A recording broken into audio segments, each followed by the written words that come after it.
उन्होंने मुझसे कहा, अजय तू जिस खुदा का पूजा करता है, आराधना करता है, जिस खुदा को मानता है, यीशु को विश्वास कर। मैं ज़िंदा जाऊंगा और ज़िंदा लौटकर मैं ऑपरेशन थिएटर के बाहर लौटूंगा। जब उन्होंने यीशु का नाम लिया कि कहते कि मैं ज़िंदा जाऊंगा और ज़िंदा लौट कर आऊँगा, तो मेरी आंखों से आंसू गिरने लगे। मैंने कहा कि जो व्यक्ति यीशु का नाम नहीं ले रहा है वो यीशु को कहता है कि यीशु मुझे बचाएगा। और मैं हिंदू बैकग्राउंड से बिलोंग करता हूँ, खासकर उत्तर प्रदेश आजमगढ़ से बिलोंग करता हूँ। और मैं कहना चाहता हूँ कि मेरे पिताजी बहुत ही बड़े भक्त थे। वे क्योंकि हम हिंदू परिवार से आते हैं तो हमारे पिताजी संतोषी के, जय दुर्गा के बड़े भक्त थे। और हमारे घर के सामने मंदिर है और उसी आज भी वो मंदिर है। उस मंदिर के मेरे पिताजी एक बड़े पुजारी है। इतना भक्त, इतना पूजा पाठ करने के बावजूद भी हमारे घर के अंदर कंगालपन था। मेरे प्यारों, मेरे पिताजी के ऊपर लगभग आज से 10 साल पहले 14 लाख का कर्जा हो गया था। बाद में सारे कर्जदार हमारे घर पर आने लगे और सब कर्जदार आते सुबह 6 बजे आते और 6 बजे दरवाज़ा ठोकते और जैसे ही हम दरवाज़ा खोलते सारी गालियों की बौछार, सब गालियाँ। और हम चौल में रहते थे और चौल में जब पूरी गाली सुनते थे, पूरे एरिया के लोग हमको सुनते थे कि इनके घर में गालियाँ दिया जा रहा है, कोई बाहर से पब्लिक आ रहा है, इन्होंने पैसा लिया है। तो मैं घर से बाहर नहीं निकल पाता। मैं अक्सर शर्म से, अगर मुझे शौचालय भी जाना तो मैं शर्म से ऐसे सर झुकाकर मैं बाहर जाता, क्योंकि मेरे पिताजी को एक रोग लग गया और वो रोग था हाथी पैर का रोग लग गया। एक पैर का वजन 50 किलो का हो गया था। मुझे याद है कि जब मेरे पिताजी के फोड़ी में से कीड़े, जैसे शौचालय के अंदर जो सफ़ेद कीड़े दिखते हैं, अगर धोया ना जाए शौचालय तो जो सफ़ेद कलर के कीड़े दिखते हैं, वही कीड़े मेरे पिताजी के पैरों में से बाहर निकलते, अंदर जाते, बाहर निकलते, अंदर जाते। और मैं मेरी आंखों से देखता। और जब हम सुबह उठते, सुबह सुबह माइंड फ्रेश रहता है, लेकिन जब हमारे घर में वो कीड़ों को हम रेंगते हुए देखते, क्योंकि कहीं यहाँ कीड़ा रेंग रहा है, कहीं वहाँ कीड़ा रेंग रहा है, और हमारे मुंह में चाय तक नहीं जाता, खाना खाने को बैठो तो कीड़ा वहाँ पर दिखता। इतना घर के अंदर लड़ाई, माँ रॉकेट लेकर जलने के लिए लग रही है, भाई आउटलाइन है, कर्जा 14 लाख का है, कर्जदार आकर गाली दे रहा है, शर्म, पूरी शर्म आ गई है, प्यार नहीं है, शांति नहीं, घर में अंधकार है, मातम है, पूजा पाठ है, फिर भी कुछ नहीं था। और ऐसे समय में एक बार मैं अकेला बैठा था और अचानक कुछ तो मेरे अंदर बातचीत होने लगा और कोई तो मुझसे बात करने लगा। और वो मुझसे बात कर रहा है कि तेरे घर में बहुत प्रॉब्लम है, तेरे घर में बहुत संकट है, एक काम कर, तेरे घर में शांति आ जाएगी, समाधान आ जाएगा, अपने आप को मार डाल, सुसाइड कर ले, आत्महत्या कर ले और मर जा, तब तुझे शांति मिल जाएगा। जब मैं रास्ते पर निकला तब मुझे मेरी एक फ्रेंड थे और उसकी मम्मी बिलीवर थी, विश्वासी थी। और वो मम्मी मुझे मिली रास्ते पर और वो मुझसे कहती है, बेटा कहाँ जा रहा है? मैंने कहा, आंटी मेरे घर में आप प्रॉब्लम जानते हैं कि कितना प्रॉब्लम है, मैं मरने के लिए निकला हूँ, पॉइजन खरीदने निकला हूँ। और उस आंटी ने मुझसे कहा, अजय आप मरिए मत, प्रभु यीशु कर एक खुदा है, उस पर विश्वास करो, वो प्रभु यीशु मसीह जीवन देने के लिए आया है, वो तुमको तुम्हारे घर की पूरी प्रॉब्लम समस्या को हल कर देगा।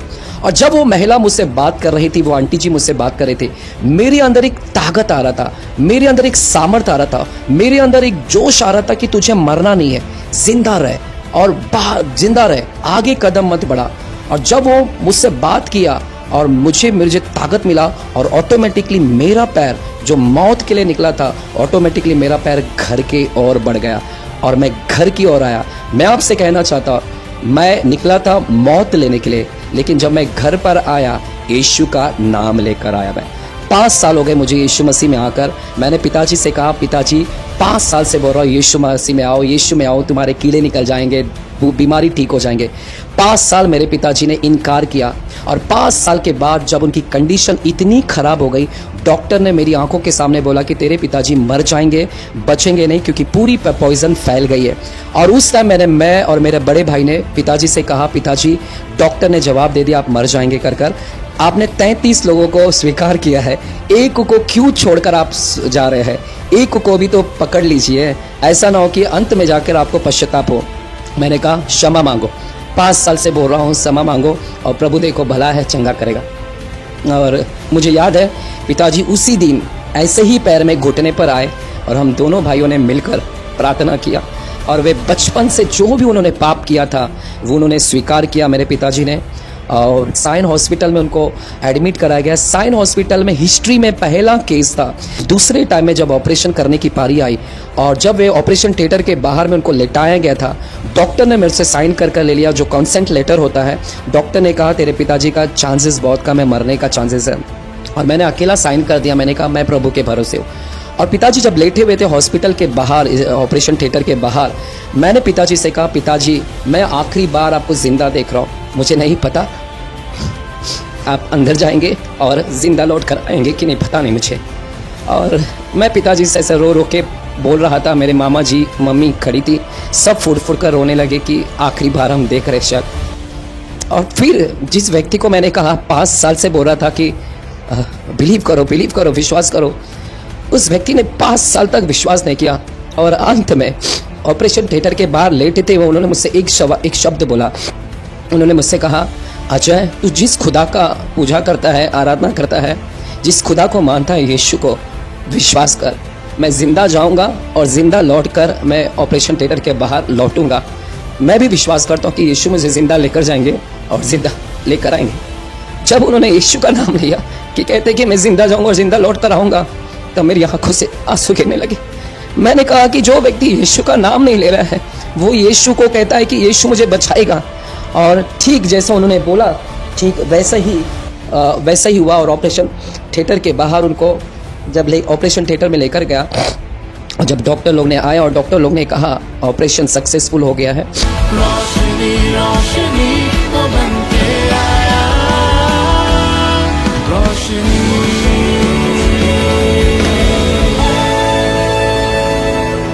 प्रेज़ द लॉर्ड, सभी को जय मसीह। मेरा नाम पास्टर अजय विश्वकर्मा है। मैं हिंदू बैकग्राउंड से बिलोंग करता हूँ, खासकर उत्तर प्रदेश आजमगढ़ से बिलोंग करता हूँ। और मैं मेरी गवाही को इस चैनल के माध्यम से शेयर करना चाहता हूँ। मेरी गवाही इस प्रकार है कि अगर मेरे जीवन में प्रॉब्लम्स ना होता तो मैं कदापि प्रभु यीशु मसीह में नहीं आता। मेरी गवाही इस प्रकार है कि मेरे पिताजी जो थे, अगर उनके वजह से ही मुझे प्रभु में आना का मौका मिला। मेरे पिताजी जो थे, जब बचपन में वो पैदा हुए 6 महीने के थे, तो मेरे पिताजी की मम्मी गुज़र गई। और मेरे पिताजी कभी भी उन्होंने अपनी मम्मी का शक्ल नहीं देखा, क्योंकि 6 महीने में उनके मम्मी गुज़र गई। और जब बड़े हुए और गांव में रहते थे, और उनकी शादी होने के बाद में मेरे पिताजी मुंबई में आए। और साकिनाका में जब रहने के लिए आए हैं, पिताजी को परमेश्वर की दया से उनको 4 बच्चे उत्पन्न हुए। तो मुझे मिलाकर हम 3 भाई हैं, 1 बहन है। और मेरे पिताजी किसी के पास में काम करते थे, घड़ी बनाने के दुकान में काम करते थे। ऐसे में उन्होंने एक रूम लिया भाड़े का। और ऐसे में जब, क्योंकि मुंबई शहर में एक व्यक्ति का रहना बहुत ही मुश्किल होता है, ऐसे वक्त में उनको रेंट भरना बहुत मुश्किल होता है। और जब 1 से ज़्यादा बच्चे हो तब उस व्यक्ति को बहुत ही परेशानी होता है। और मेरे पिताजी की ख्वाहिश थी कि मेरे सारे बच्चों को इंग्लिश मीडियम से पढ़ाया जाए। तो मेरे पिताजी ने हम सभी को इंग्लिश मीडियम में डाल दिया पढ़ाई लिखाने के लिए। रेंट भरने के लिए नहीं हो रहा था, क्योंकि वे दुकान में काम कर रहे थे। रेंट एक तरह से उनके पास मुसीबत था, एक पहाड़ों का बोझ था घर का रेंट भरना, और चारों बच्चों का इंग्लिश मीडियम का फ़ीस भरना। हाँ, आज से लगभग 18 साल पहले फ़ीस बहुत कम था, पर उतना भी मेरे पिताजी को भरने के लिए नहीं होता था। और हमारे घर एक छोटा से 10 बाय 10 या उससे भी कम छोटा से रूम, टूटा फूटा रूम, ईंटें पूरे दिखते थे, लादी पूरे टूटे फूटे थे, कोई बाथरूम नहीं, कोई वॉशरूम नहीं, कोई गैस चूल्हा नहीं, और पूरे टूटे फूटे लादी, उसी के अंदर हम रहते थे। और मेरे पिताजी अक्सर फ़ीस नहीं भर पाते थे, जिस वजह से हम लोगों को स्कूल से निकाल दिया जाता था। बार बार हम तीनों भाई को, चारों को स्कूल से निकाल दिया जाता था। हम सुबह 7 बजे जब स्कूल में जाते थे और स्कूल से ही गेट बंद कर दिया जाता था, और हमें कैलेंडर में लिख कर दे दिया जाता था कि तुम्हारा फ़ीस नहीं भरा है और जाके पिताजी को बोलो। हम जब भी पिताजी के पास आते तो पिताजी बहुत टेंशन में हो जाते थे और हाथ रख कर, यानी सर पर हाथ रख कर सोचते थे। मेरे प्यारों, मैं आपको एक चीज़ बताना चाहता हूँ कि मेरे पिताजी ने जो गलती किया है, इस माध्यम के द्वारा मैं आपको सुझाव देना चाहता हूँ कि वो गलतियाँ आप भी ना करें। क्योंकि मेरे पिताजी ने को एक रूम चाहिए था, तो उन्होंने कर्जा उठाना चालू किया। रेंट भरने के लिए उनके पास पैसा नहीं था, तो उन्होंने कर्जा उठाना चालू किया। फ़ीस भरने के लिए, बच्चों के पास में फ़ीस भरने के लिए पैसा नहीं था, तो उन्होंने कर्जा उठाना चालू किया। और कर्जा लेते लेते लेते उन्होंने इनको कर्जा लेने की आदत हो गई। और मेरे प्यारों, मैं कहना चाहता हूँ कि कर्जा लेकर उन्होंने खुद का रूम भी खरीद लिया, और कर्जा लेकर और उन्होंने हमारा फ़ीस भी भरना चालू किया कर्जा लेकर। मुझे एक दिन की याद है कि एक बार सुबह मुझे जब स्कूल से निकाल दिया गया, तो मेरे पिताजी ने कर्जा ही लेकर दुकान भी जब तक खरीद लिया था। रेंट रूम भी खरीद लिया कर्जा लेकर, दुकान भी उन्होंने खरीद लिया कर्जा लेकर। और ऐसे वक्त में मुझे याद है कि जब सुबह मुझे निकाल दिया गया, तो मेरे स्कूल के पास में ही पापा का दुकान था, और सुबह सुबह 8 बजे हम पिताजी के पास में पहुँचे, और हमने पिताजी को बोला, पिताजी स्कूल से निकाल दिया है। और पिताजी अक्सर माथे पर हाथ रखते थे, और हम सोचते थे पिताजी इतना क्यों टेंशन में है। और हमारे बाजू में एक सिंधी मारवाड़ी का दुकान होता था, तो अक्सर वे जेवरात वगैरह बेचने का काम करते। तो मेरे पिताजी अक्सर उस जेवरात के दुकान में जाते और मारवाड़ी और सिंधी से क्या बात करते, हम तीनों भाई यहाँ से देखते और हमारे पिताजी वहाँ पर जाते, और क्या मालूम कौन सी जादू की छड़ी वहाँ पर चलती, और वहाँ से आते और पैसा लेकर आते और हमको बोलते थे जाकर अपना फ़ीस भर दो। हमें पता नहीं था कि हमारे पिताजी वहाँ पर जाके गिड़गिड़ाते थे, रोते थे, और उस सिंधी साहब से आप समझते हैं कि वे ऐसे लोग हैं कि एक पैसा तक वे छूट नहीं दे सकते हैं या फ्री में नहीं दे सकते हैं। और मेरे पिताजी को जहाँ 1%, 2%, वहाँ उनको 10%, 20% के ब्याज पर उनको फ़ीस के लिए पैसा दिया जाता था, और हम इस तरह फ़ीस भरते थे। कई साल हमारे घर में इस तरह से कर्जा लेते लेते। और मेरे प्यारों, मुझे याद है कि मेरे परिवार के अंदर फाइनेंशियल की बहुत कड़की थी। हमारे घर में हमेशा लड़ाई होती थी, झगड़ा होते थे। मेरी मम्मी, क्योंकि घर की मैनेजमेंट करने वाली स्त्रियां होती है, जब घर के अंदर पैसा ना हो तो औरतों का दिमाग नहीं चलता है, क्योंकि खासकर बच्चों को भूखा नहीं दे सकती, फ़ीस का बकाया रहना, रेंट का बकाया रहना, वो सब कुछ उनसे बर्दाश्त नहीं होता। तो मेरी माँ और पिताजी का अक्सर झगड़ा होता था, और हम तीनों चारों भाई बहन देखते थे लड़ाई झगड़े, और कई बार वे बाल पकड़कर मारते, एक दूसरे को उसी घर के अंदर मारते थे, पीटते थे। और मुझे याद है कि कई बार मेरी माँ ने अपने आप के अंदर अपने आप को जलाने के लिए हमारी आंखों के सामने रॉकेल अपने ऊपर डालकर लिया। उन्होंने रॉकेल डालकर लेती थी, और माचिस की तिल्ली, जो माचिस की कांडी होती थी, वो जलाने के लिए हम बच्चों के सामने वो रॉकेल डालती थी और जलाने के लिए माचिस की ढूंढती थी। लेकिन कैसे कैसे उसको माचिस मिल जाता था, लेकिन वो माचिस जब जलाने जाती थी, लेकिन एक बार भी वो माचिस की तिल्ली नहीं जलती थी। ये खुदा का धन्यवाद हो कि मेरी माँ कभी भी माचिस की कांडी जला नहीं पाई, और उसी घासलेट के, उसी रॉकेल के लदे हुए साड़ी के अंदर लिपटी हुई उसी घासलेट में रात भर ऐसे ही सोई रहती थी, और सुबह जब उठती थी तो पूरे रैश होते थे, लाल लाल रेश उसके अंदर दिखते थे। मेरे प्यारों, सिर्फ एक बार घटना नहीं घटी है, हमारे घरों के अंदर ये लड़ाई झगड़े कई बार, कितने बार हुए हैं, और कई बार मेरी माँ ने रॉकेल अपने ऊपर डाल कर लिया अपने आप को जलाने के लिए। लेकिन खुदा का धन्यवाद हो कि मेरी माँ एक बार भी वो जल नहीं पाई। परमेश्वर का धन्यवाद हो कि हमारे घर पर उसकी निगाहें थी। और मैं कहना चाहता हूँ कि मेरे पिताजी बहुत ही बड़े भक्त थे। वे, क्योंकि हम हिंदू परिवार से आते हैं, तो हमारे पिताजी संतोषी के, जय दुर्गा के बड़े भक्त थे। और हमारे घर के सामने मंदिर है, और उसी आज भी वो मंदिर है। उस मंदिर के मेरे पिताजी एक बड़े पुजारी, यानी कोई पुजारी नहीं था मेरे घर का पुजारी, अगर उस मंदिर का कोई रेख देख करने वाला मेरे पिताजी पुजारी थे। और मेरे पिताजी के अंदर, जैसे आज हिंदुओं में लोग बोलते हैं कि अंग में वो जो आते हैं उड़ी मारते हैं, तो मेरे पिताजी के अंदर में भी कुछ लोग उसको देवी कर बोलते हैं, उस तरह से आता था। और मेरे पिताजी के लोग अक्सर पैर पड़ते थे, पूरे एरिया के लोग जाकर वहाँ पर पैर पड़ते थे कि इनके अंग में उनका देवता आया है, देवी आया है। और मेरे पिताजी इतने सभ्य मानुस थे, इतने अच्छे व्यक्ति, कभी गुटखा नहीं, कभी शराब नहीं, कभी झूठ नहीं बोलते, कभी किसी की बुराई नहीं करते थे।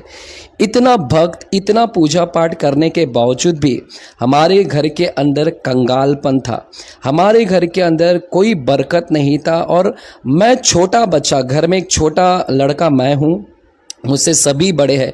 मेरे मन में एक प्रश्न रहता था कि अगर मेरे पिताजी इतने बड़े भक्त हैं, इतने सारे देवी देवताओं को मानते हैं, तो क्यों नहीं हमारे घर के अंदर इतनी बरकत क्यों नहीं है।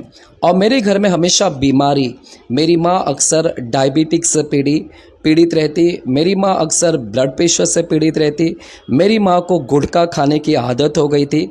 एक समय ऐसा आ गया कि मेरी माँ को कैंसर होने के नौबत आ गई थी, लेकिन परमेश्वर का धन्यवाद हो कि वो कैंसर भी नहीं हो पाया।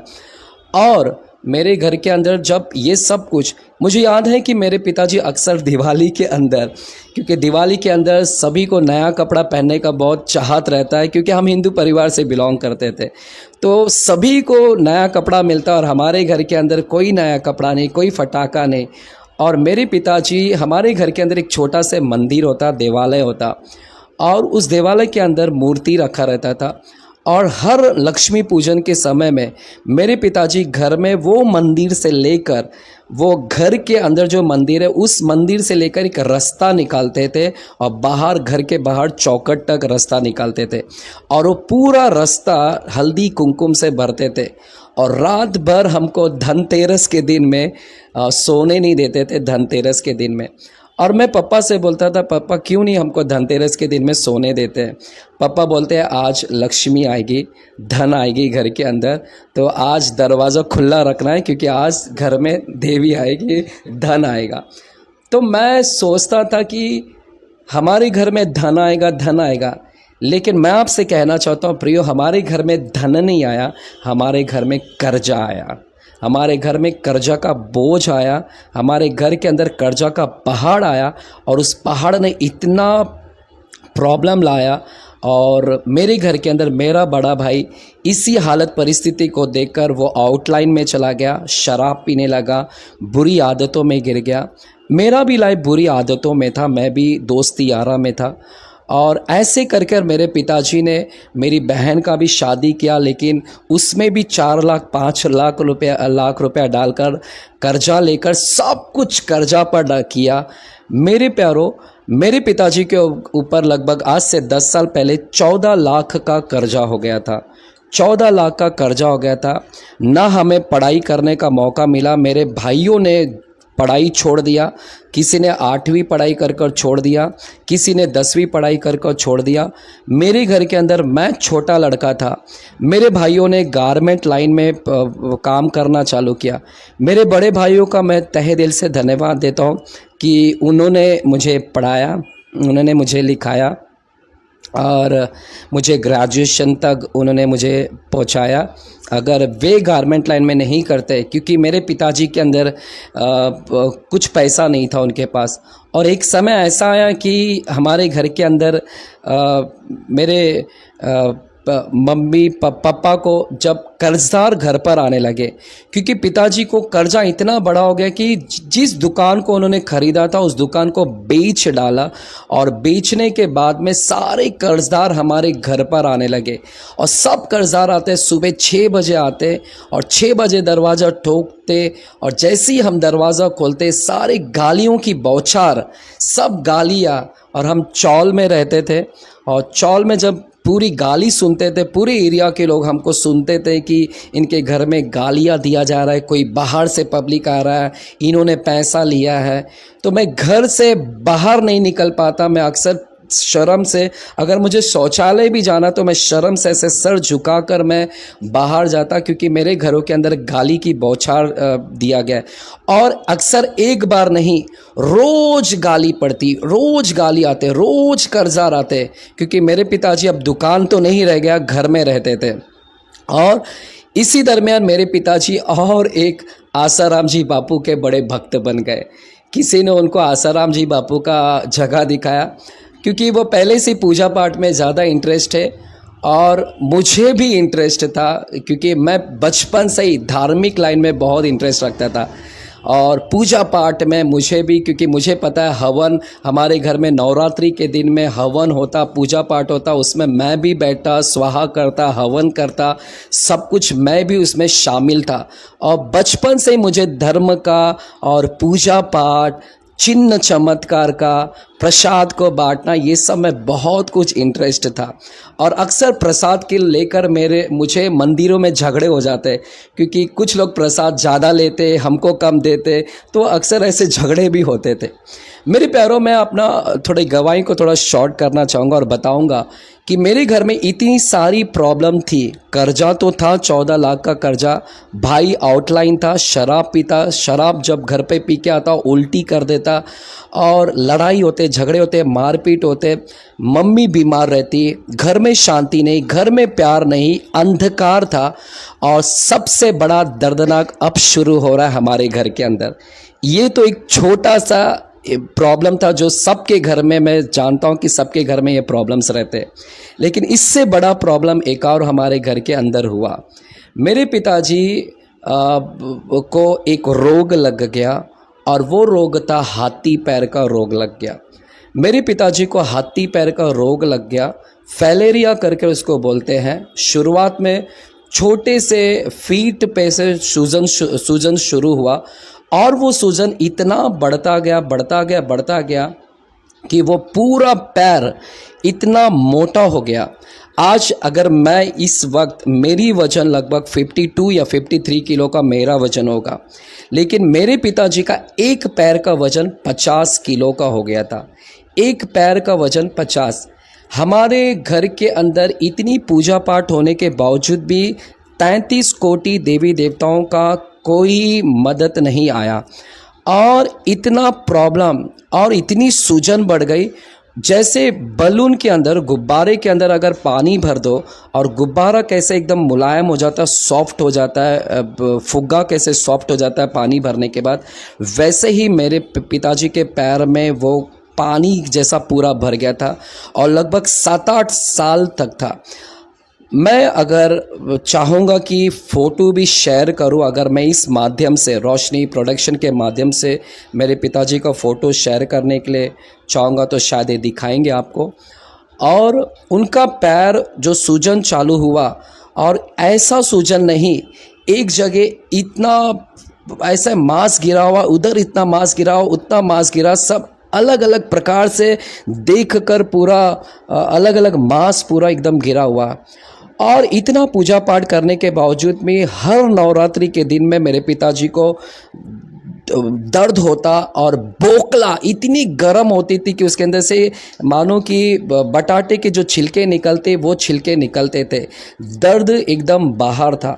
और मेरे पिताजी का कंडीशन इतना ख़राब हो गया कि वे पैंट नहीं पहन पाते थे, क्योंकि शैतान जब आपके घर में काम करने लगता है तो शैतान आपके आइडेंटिफिकेशन को चुरा लेता है।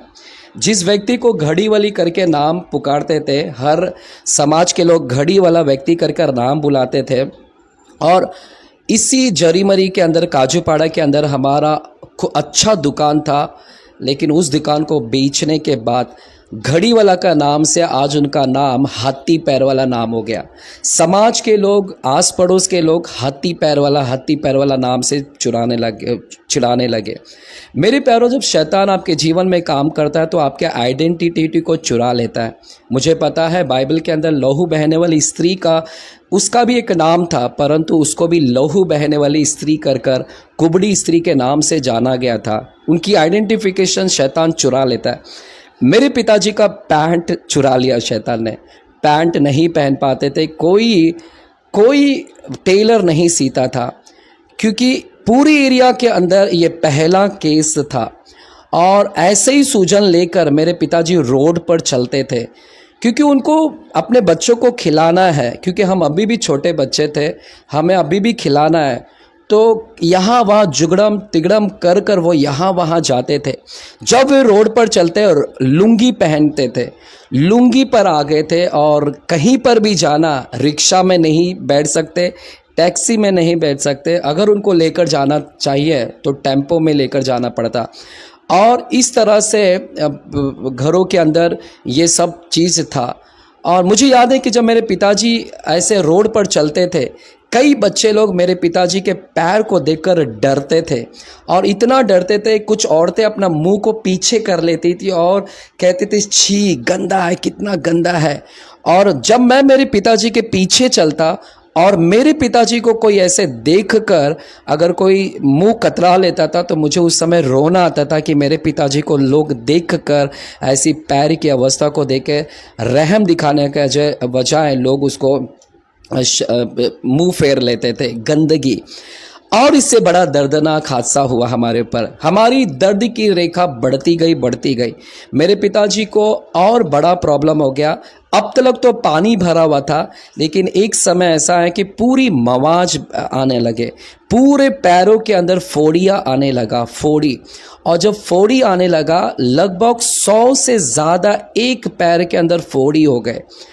इतना ठीक है, फोड़ी तक भी हमने बर्दाश्त किया। मैंने कहा 33 देवी देवताएं कहाँ है। मेरे घर में शांति नहीं था, मेरे घर में प्यार नहीं था, मैं प्यार का भूखा था। मुझे पढ़ाई करना था, मेरी ग्रेजुएशन मुझे कंप्लीट करना था। प्रभु के दया से मेरे भाई लोग ने आज मुझे ग्रेजुएशन कंप्लीट करवाया। मैं बाय प्रोफेशन HR डिग्री हासिल किया। मैं बाय प्रोफेशन लॉ की मैंने पढ़ाई की है। मैं एक टाइम जर्नलिस्ट था, परंतु आज सब कुछ छोड़कर मैं पास्टर बना हूँ मैं। और दर्दनाक बड़ा ये हुआ कि मेरे पिताजी को फोड़ियाँ जब होने लगी तो उसमें से मवाज बहने लगे, और मवाज इतनी गंदी बास मारती थी कि जैसे मानो कुत्ता सड़ जाए तो कुत्ते के सड़न में से जैसे बदबू आती है, वो बदबू मेरे पिताजी के पैरों में से आने लगी। मेरे घरों के अंदर 10 बाय 10 का रूम था। पलंग, मात्र पलंग नाम का पलंग था, 4 पहिया भी उसका टूटा हुआ था। और उसके ऊपर जब मेरे पिताजी लेट जाते तो पूरा पैर और उनको पूरा पलंग उनको ही लगता। जब वे लेटते पूरा हमारा चादर गीला गीला हो जाता, पूरी चिटकने लगता, चिपक जाता। मेरे घर में पूरी बदबू आने लगी। हमारे घर में ना हमारे रिश्तेदार आने लगे, हमारे घर में ना हमारे पड़ोसी लोग, कोई हमारे घर में नहीं आता था, क्योंकि हमारे घर के अंदर बदबू आने लगा, जैसे मानो कुत्ता सड़ जाता है वो बदबू। मैं हमेशा अंदर रोता था, अंदर हमेशा मुझे बहुत चिढ़ आ गया था इन सारे देवी देवताओं के ऊपर कि कहाँ है, कौन है। इतने घर के अंदर सब कुछ होने के बावजूद कौन है सच्चा खुदा। कोई रहम नहीं, कोई नहीं था। और बड़ा दर्दनाक, सिर्फ फोड़ी तक भी हमने बर्दाश्त किया, हमारा घर ने पूरा बर्दाश्त किया। लेकिन अब उस फोड़ी में से कीड़े निकलने लगे। मेरे पिताजी के 100 जो फोड़ी थे, वो 100 फोड़ी में से एक फोड़ी के अंदर से 100 कीड़े, एक फोड़ी के अंदर से 100 कीड़े। आप कल्पना करें, अगर 100 फोड़ी है, 100 फोड़ी अगर 100 गुणा करता हूँ तो 1000 कीड़े मेरे पिताजी के पैर के अंदर उस वक्त थे। मुझे याद है कि जब मेरे पिताजी के फोड़ी में से कीड़े, जैसे शौचालय के अंदर जो सफ़ेद कीड़े दिखते हैं, अगर धोया न जाए शौचालय तो जो सफ़ेद कड़ल के कीड़े दिखते हैं, वही कीड़े मेरे पिताजी के पैरों में से बाहर निकलते, अंदर जाते, बाहर निकलते, अंदर जाते। और मैं मेरी आंखों से देखता, मेरे घर वाले देखते, और मेरे पिता छटपटाते, रोते, व्याकुल होते। और जब हम सुबह उठते, सुबह माइंड फ्रेश रहता है, लेकिन जब हमारे घर में वो कीड़ों को हम रेंगते हुए देखते हैं, क्योंकि कहीं यहाँ कीड़ा रेंग रहा है, कहीं वहाँ कीड़ा रेंग रहा है, और हमारे मुंह में चाय तक नहीं जाता, खाना खाने को बैठो तो कीड़ा वहाँ पर दिखता। इतना घर के अंदर लड़ाई, माँ रॉकेल लेकर जलने के लिए लग रही है, भाई आउटलाइन है, कर्जा 14 लाख का है, कर्जदार आकर गाली दे रहा है, पूरी शर्म आ गई है, प्यार नहीं है, शांति नहीं, घर में अंधकार है, मातम है, पूजा पाठ है, फिर भी कुछ नहीं था। और एक समय ऐसा आया कि मेरे पिताजी ने सुबह घर छोड़ दिया, 4 बजे जाते और रात के 2 या 3 बजे आते, क्योंकि कर्जदार आकर चिल्लाएंगे, इसलिए मेरे पिताजी सुबह घर छोड़कर जाते। सब कर्जदार आकर मेरी माँ को पकड़ते और माँ को गाली देते थे। मेरे प्यारों, जब माँ को गाली देते तो मेरा हृदय बहुत दुखता था कि मेरी माँ को कोई गाली देकर जा रहा है। और ऐसे समय में एक बार मैं अकेला बैठा था और अचानक कुछ तो मेरे अंदर बातचीत होने लगा और कोई तो मुझसे बात करने लगा और वो मुझसे बात कर रहा है कि तेरे घर में बहुत प्रॉब्लम है, तेरे घर में बहुत संकट है, एक काम कर, तेरे घर में शांति आ जाएगी, समाधान आ जाएगा, अपने आप को मार डाल, सुसाइड कर ले, आत्महत्या कर ले और मर जा, तब तुझे शांति मिल जाएगा। और मैं सोच रहा हूँ कि मेरे अंदर ये बात चल रहा है कि मर जा मर जा, और मैं सोच रहा था कि कैसे मरूं। तब वही दिमाग में मेरे अंदर आइडियाज़ भी दिया, जो मेरे अंदर दिमाग में बात कर रहा उसी ने मुझे आइडिया दिया, जा और बिल्डिंग पे से छलांग मार ले और मार ले अपने आप को। उसी ने मुझे आइडिया दिया कि ट्रेन के नीचे जा, पटरी पर जा और मर जा। उसी ने मुझे आइडिया दिया जहर खा ले और जहर खा के मर जा। मैंने सोचा ये तीसरा ऑप्शन सही है, तीसरा ऑप्शन जहर वाला इजी है, क्योंकि अगर मैं बिल्डिंग से गिरूँ तो शायद मेरा हड्डी बीडी बहुत दुखेगा, ट्रेन से जाऊंगा तो शायद ट्रेन मुझे बहुत घायल कर देगा। जहर खा लो तो ठीक है आसानी से। और फिर मैं मरने के लिए प्लानिंग कर रहा था, अचानक वापस से मेरे अंदर बात आया, वापस से वो बात चालू हो गई मन में। और वो मुझसे कहता है कि तू अकेला क्यों मर रहा है, तेरे घर में तो सब प्रॉब्लम में है, तेरे घर में सारे लोग, अशांति है, घर में प्रॉब्लम है, समस्या है, घर में सबको मार डाल, सबको मार डाल, सब घर में शांति मिल जाएगा, आराम मिल जाएगा। मैंने कहा ठीक है, सबको घर को मैं मार डालूंगा। और उसी ने मुझे प्लानिंग दिया कि जहर ले और चुप्पे से खाने में डाल देना, और खाने में डालकर किसी को बताना नहीं, तेरे पूरे घर वाले खाना खाकर क्या हो जाएंगे, मर जाएंगे, और तेरे घर में शांति आ जाएगा, कोई कर्जा का टेंशन नहीं, कोई बीमारी का टेंशन नहीं, कुछ नहीं। मैंने निर्णय लिया कि मैं मार डालूंगा घर को, पूरे परिवार को, और किसी को बताए नहीं। मैं घर छोड़ दिया पॉइजन खरीदने के लिए, क्योंकि अक्सर पिक्चरों में दिखाता है कि बॉटल होता है, सीसी होता है, और सीसी के ऊपर लिखा रहता है पॉइजन करके। मुझे मेरे मन में एक दृश्य था कि पॉइजन ऐसे ही रहता है, बॉटल मिलेगा उसके अंदर पॉइजन करके लिखा रहेगा, मैं मेडिकल में जाऊंगा ले लूँगा और आसानी से मुझे दे देंगे। तो मैं निकला पॉइजन लेने के लिए, जहर लेने के लिए। और जब मेरे अंदर में कदम मेरे बढ़ते जा रहे थे और जैसे मैं मृत्यु को लेने के लिए जा रहा था, मैं यहाँ पर जोड़ना चाहूँगा, मैं मृत्यु को लेने के लिए निकला था, मौत को खुद, यह अभागा व्यक्ति खुद मौत को मांगने के लिए निकला हुआ था। जब मैं रास्ते पर चलते हुए जा रहा था, अचानक, क्योंकि मैं इंग्लिश मीडियम से पढ़ाई किया हूँ और मेरे दोस्त मित्र बहुत थे, लेकिन इंग्लिश मीडियम में पढ़ाई करने के बावजूद भी कभी भी मेरा यीशु से पहचान नहीं हुआ था। देखिए, जानना और पहचानना में बहुत अंतर होता है। मैं क्रिश्चियनिटी स्कूल में पढ़ा, कॉन्वेंट स्कूल में पढ़ा, चर्च देखा, मूर्ति को देखा, लेकिन कभी यीशु को पहचाना नहीं। मैं जानता था कि हाँ, ये यीशु कर व्यक्ति है, ये मरा, बस इतना जानता था। आज मैं खुलेआम से कह सकता हूँ, आज मैं पहचानता हूँ। मैं आज जानता ही नहीं, मैं आज पहचानता हूँ। जब मैं रास्ते पर निकला तब मुझे मेरी एक फ्रेंड थे और उसकी मम्मी बिलीवर थी, विश्वासी थी। और वो मम्मी मुझे मिली रास्ते पर और वो मुझसे कहती है, बेटा कहाँ जा रहा है? मैंने कहा, आंटी मेरे घर में आप प्रॉब्लम जानते हैं कि कितना प्रॉब्लम है, मैं मरने के लिए निकला हूँ, पॉइजन खरीदने निकला हूँ। और उस आंटी ने मुझसे कहा, अजय आप मरिए मत, प्रभु यीशु कर एक खुदा है, उस पर विश्वास करो, वो प्रभु यीशु मसीह जीवन देने के लिए आया है, वो तुमको तुम्हारे घर की पूरी प्रॉब्लम समस्या को हल कर देगा। और जब वो महिला मुझसे बात कर रही थी, वो आंटी जी मुझसे बात कर रही थी, मेरे अंदर एक ताकत आ रहा था, मेरे अंदर एक सामर्थ आ रहा था, मेरे अंदर एक जोश आ रहा था कि तुझे मरना नहीं है, जिंदा रहे और जिंदा रहे, आगे कदम मत बढ़ा। और जब वो मुझसे बात किया और मुझे ताकत मिला और ऑटोमेटिकली मेरा पैर जो मौत के लिए निकला था, ऑटोमेटिकली मेरा पैर घर के ओर बढ़ गया और मैं घर की ओर आया। मैं आपसे कहना चाहता, मैं निकला था मौत लेने के लिए, लेकिन जब मैं घर पर आया, यीशु का नाम लेकर आया। मैं यीशु का नाम, बाइबल कहता है, यूहन्ना 14 अध्याय के 6वां वचन में कहता है, मार्ग, सत्य और जीवन मैं ही हूँ। मैं गया था मौत लेने के लिए, लेकिन यीशु बोलता मैं जीवन हूँ। मैं आया जीवन को लेकर घर पर। मैं मौत को लेने गया था, लेकिन घर पर जीवन को लेकर है। वो जीवन कोई और नहीं है, यीशु है। और उसके बाद से मेरे घर के अंदर मैंने, और दूसरे दिन ही यूथ मीटिंग गया मैं, और यूथ मीटिंग में जब लोगों ने मेरे हाथ पकड़कर प्रेज द लॉर्ड बोले, मैं बोला इतना प्यार, घर में तो कोई इतना प्यार नहीं दे रहा, घर में इतनी कंगाल है, रोना है, मातम है, प्यार का मैं भूखा हूँ, और लोग मेरे हाथ पकड़ रहे, ब्रदर कैसे है कैसे है। मैंने कहा ये कौन से जगह आ गए, ऐसे तो हिंदू के मंदिर में नहीं होता, यहाँ पर इतना प्यार से प्रेज द लॉर्ड, आप कैसे हैं, हालचाल पूछ रहे।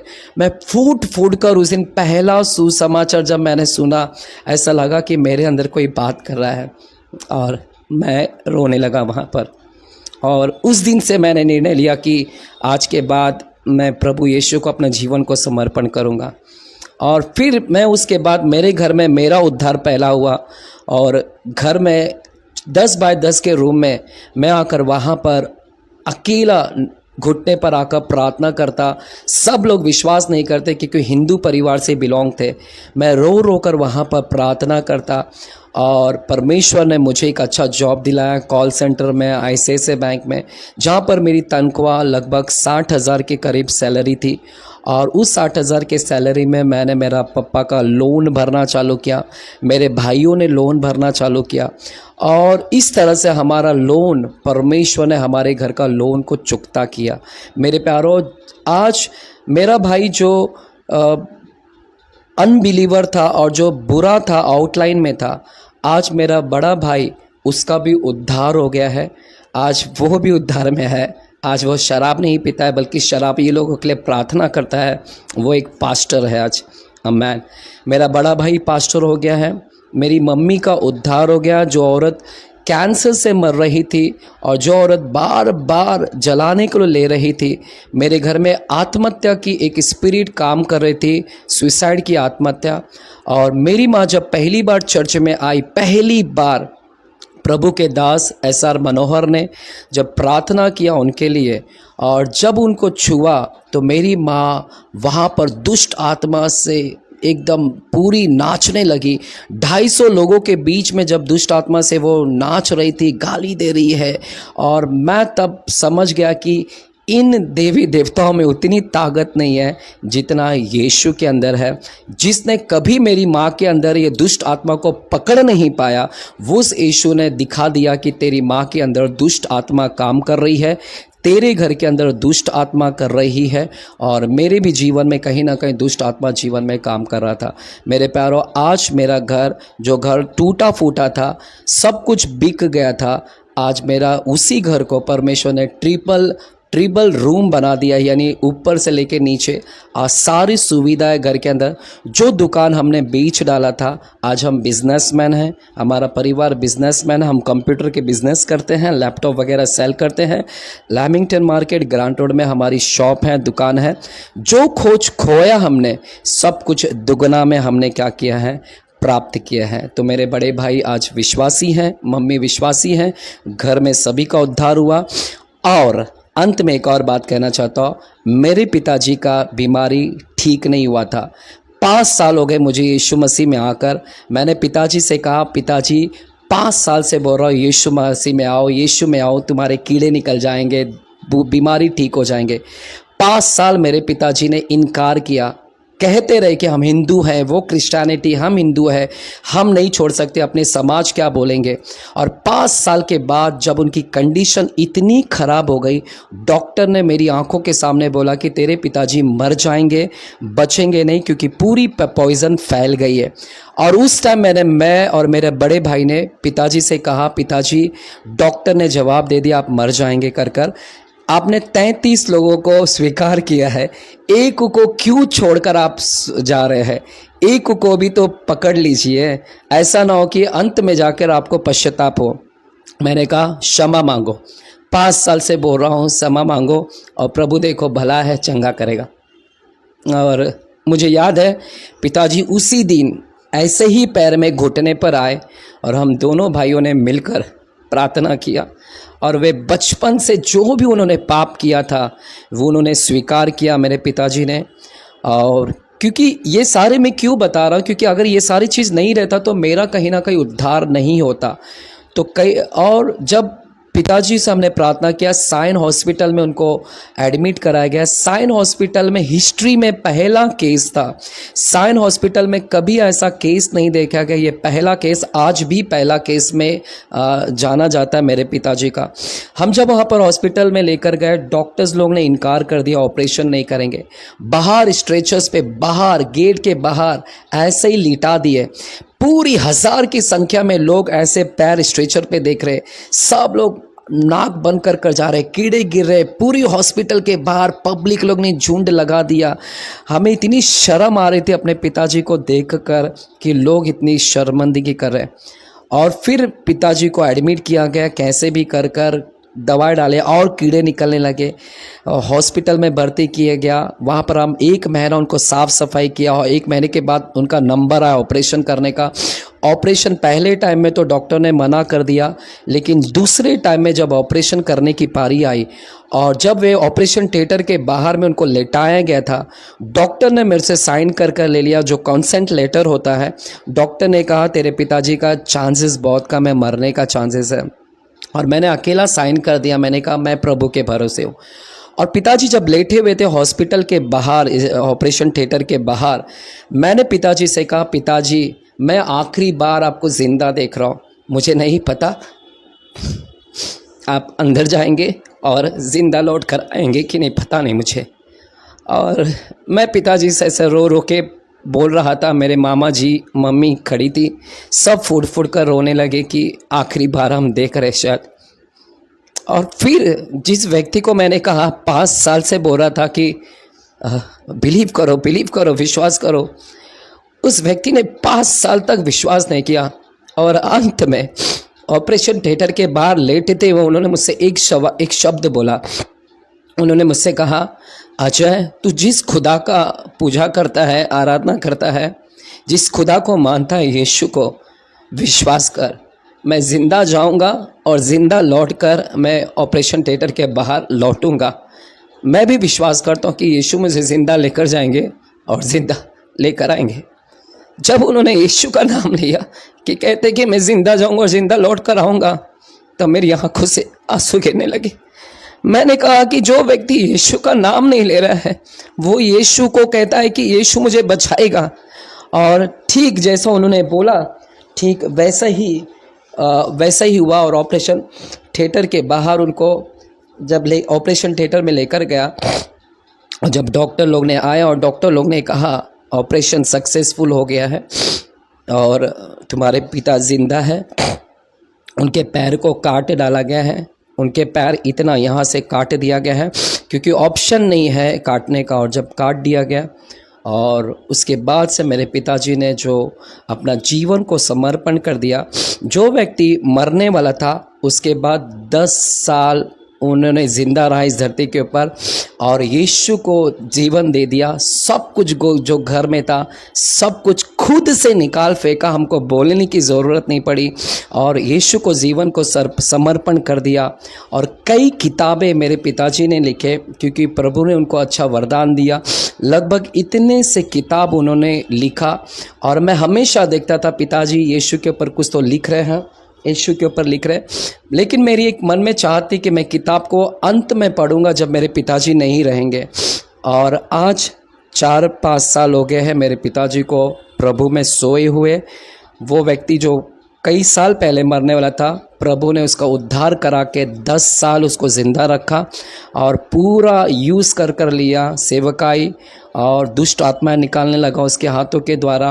और सब कुछ जो अंग में आता था वो भी अंग में आना बंद हो गया मेरे पिताजी को। और मैंने पिताजी से कहा कि वो अंग में जो आता था वो असल में दुष्ट आत्मा था। तो मेरे प्यारों, मैं कहना चाहता हूँ इस गवाही के माध्यम से कि हमारे घरों में दुष्ट आत्मा का काम चल रहा था। हमारे घर के अंदर स्पिरिट काम कर रही थी। हमको जो वो पैर जो किया था हाथी पैर, वो भी दुष्ट आत्मा ने किया था।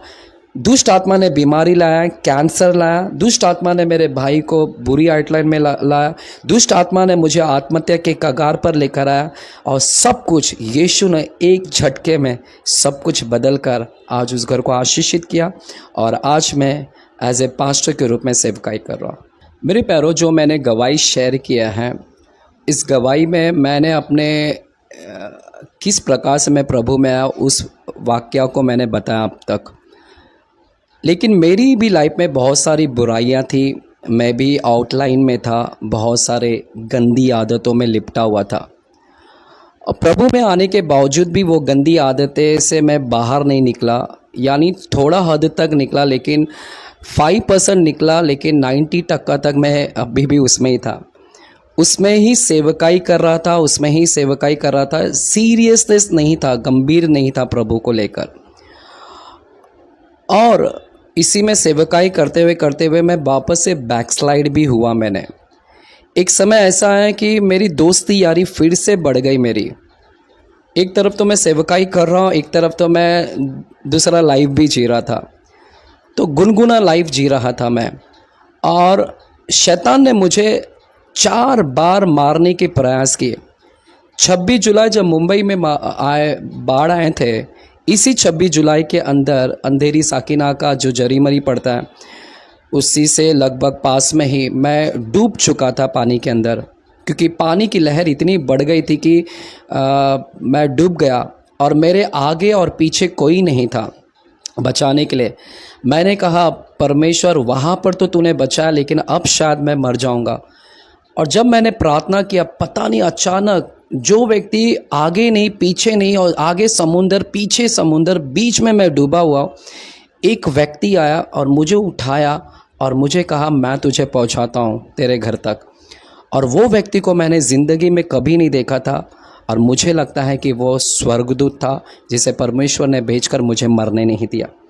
तीसरा घटना एक और है कि जब मैं दोस्ती यारा में और बढ़ने लगा, तो मैं एक समय इतनी बुरी लाइन में चला गया कि मैंने पॉइज़न तक भी पी लिया, जबकि पहली बार मुझे पॉइज़न नहीं पीने के लिए परमेश्वर ने मदद किया, यानी अर्थात अनुग्रह किया कि मैं नहीं पी सका। लेकिन अब की बार उद्धार में आने के बावजूद भी मैं गंभीर नहीं था, और फिनॉल की बोतल को मैंने पी लिया था। और जब मैंने पिया तो फिर, और जब हॉस्पिटल में एडमिट था, वहाँ पर भी मुझे मरने की आईसीयू में मैं मरने के कगार पर था। लेकिन फिर जब चर्च के लोग आने लगे और मुझसे देखने लगे और कहने लगे कि ब्रदर, आपने ऐसा कैसे किया, आपने कैसे सुसाइड कर लिया, आप तो प्रभु यीशु मसीह में हैं, ये नहीं करना चाहिए था। मैंने कहा कि मुझे पता नहीं अचानक मेरे अंदर क्या ऐसा हुआ, और गुस्से में, दोस्तों में गुस्से की वजह से मैंने फिनॉल का बोतल उठाया और पी लिया। और उसी रात को मैंने हॉस्पिटल के अंदर याकूब का घटना मुझे याद आया, जब एसाव से भाग रहा था याकूब, और जब भागते भागते जब पत्थर की ओर वह आया और लेट गया, और जब परमेश्वर ने उसे दर्शन दिया, तब याकूब ने एक वहाँ पर परमेश्वर से कहा, यदि मैं जाऊँ और तू मेरी रखवाली करेगा, खाना पीना खिलाएगा, घर में अच्छे से रखेगा, यानी मेरी रक्षा करेगा, तो मैं तेरे लिए वेदी बनाऊंगा, और मैं दशमांश को भी मैं दूंगा मैं तुझे। और वो रात को मुझे वो वचन याद आया, और मैंने कहा, प्रभु, अगर आज आईसीयू में से तू अगर मुझे बाहर निकालेगा, मैं तेरे लिए वेदी बनाऊंगा, प्रार्थना भवन को मैं बनाऊंगा। और मैंने कहा, प्रभु, आज तू मुझे मौका दे, वापस से मैं गलती का क्षमा मांगता हूँ। और प्रभु ने मुझे जीवन दान दिया वापस से, और फिर मैंने तब से तय किया कि मैं अब प्रार्थना भवन परमेश्वर के लिए वेदी बनाऊंगा। मेरे प्यारों, शैतान ने मुझे अकेले को मारने का प्लानिंग किया, एक अकेला अजय को मारने के लिए प्लानिंग किया। मैंने हॉस्पिटल में निर्णय लिया, अगर वो मुझे एक को मारेगा, मैं 1000 अजय को पैदा करूंगा, और मैं, यानी प्रभु के दया से। और मैंने उसी लक्ष्य को, आज भी वही दर्शन को लेकर चल रहा हूँ कि परमेश्वर, मुझे 1000 अजय तैयार करना है। आज मैं सेवकाई करता हूँ, कई जगहों पर मैं चर्च, पूरे भारतवर्ष में मैंने जाकर प्रचार करके आया है। प्रभु का दया, ऐसे जो व्यक्ति घर से बाहर नहीं निकलता था, आज पूरे भारत के कोने कोने में मैं जाकर आया हूँ, प्रचार कर आया हूँ मैं। वो तो इवेंजलिज्म था, लेकिन परमेश्वर ने मुझे अब पास्टर का अभिषेकित किया है। अब मैं पास्टर भी हूँ और फ़िलहाल इस वक्त मैं सायन धारावी में चर्च चलाता हूँ धारावी में। अगर आप में से भी कोई व्यक्ति अगर अपनी गवाही को बांटना चाहते हैं तो आपके लिए एक अच्छा ज़रिया है, ये अच्छा प्लेटफॉर्म है। रोशनी प्रोडक्शन के माध्यम से आप अपने गवाही को शेयर कर सकते हैं।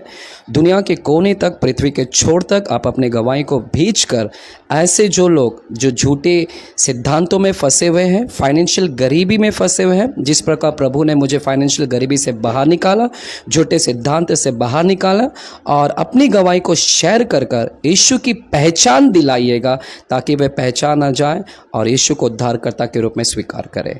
यदि आप में से कोई अपनी गवाही को शेयर करना चाहते हैं तो स्क्रीन पर दिए हुए नंबर पर आप संपर्क करें। आप संपर्क के माध्यम से अपने गवाही को भेज सकते हैं। God bless you.